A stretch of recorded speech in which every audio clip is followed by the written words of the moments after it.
A3 A4 up to A, ठीक है। और A1 की वैल्यू को हम A लेंगे। एक खास कॉमन डिफरेंस A भी आगे बढ़ रही होती है जिसको हम D बोलते हैं या D लेते हैं। तो पहला टर्म अगर A है तो दूसरा टर्म क्या होगा A plus D। Natural number की सीरीज याद है आपको 1 2 3 4 सो ऑन, इस तरीके से थी। तो क्या हो रहा था +1 हो रहा था।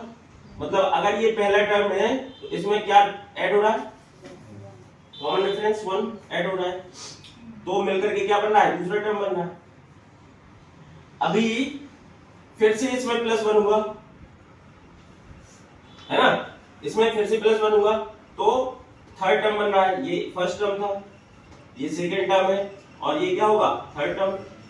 थर्ड टर्म कैसे बना है सेकेंड टर्म में +1 किया है, इसमें +1 किया है, A2 में +1 किया है। और A2 की वैल्यू अगर देखो आप क्या है A2 कितना है A प्लस D है ना।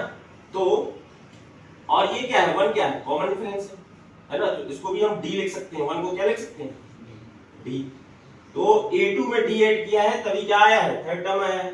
और A2 की वैल्यू क्या है A प्लस D, तो A3 की वैल्यू क्या आ जाएगी A plus D plus D, that is A plus 1D plus 1D कितना हो गया 2D।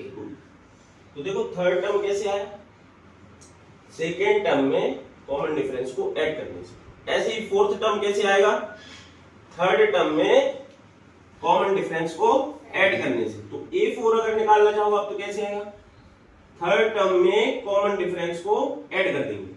और थर्ड टर्म हमारा क्या है A प्लस 2, तो A प्लस 2D में कॉमन डिफरेंस ऐड करने से हमारा बना फॉर्मूला A प्लस 3D। ये हमारा फोर्थ टर्म। तो देखो सीरीज में टर्म्स निकालने का फॉर्मूला यही है A1 A2 निकालेंगे तो A प्लस D हो जाएगा, A3 निकालेंगे तो A प्लस 2D हो जाएगा।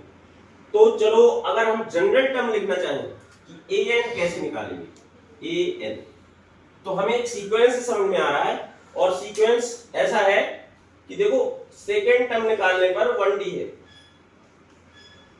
थर्ड टर्म निकालने में 2D को ऐड किया गया है, फोर्थ टर्म निकालने पर 3D को ऐड किया गया।